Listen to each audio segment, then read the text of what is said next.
Conservative podcaster Charlie Kirk warned his listeners of dark portals after claiming that the foreperson of a Georgia special grand jury was a witch. During Wednesday's edition of his show, Kirk reflected on media appearances by Emily Kohrs, the foreperson for a special grand jury that looked into former President Donald Trump's attempts to overturn the 2020 election. To make her the face of this entire political witch hunt, Kirk exclaimed. It also makes you wonder if the process of selecting jurors are skewed or corrupted in some way.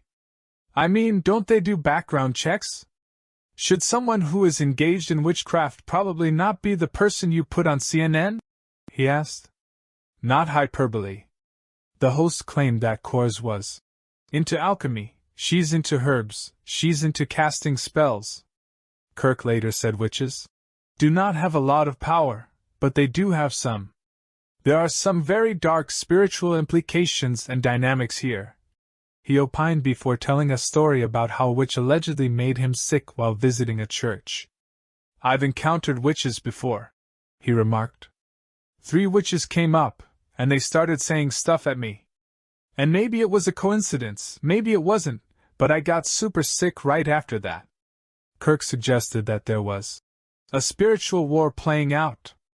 Obviously, I believe that those unclean spirits are subservient to truth, to Christ, and to the one God. He concluded. By the way, some of you in our audience say I do those things and I'm fine. Okay. Great. Terrific. Be careful with that. Those things can be portals into some really dark things.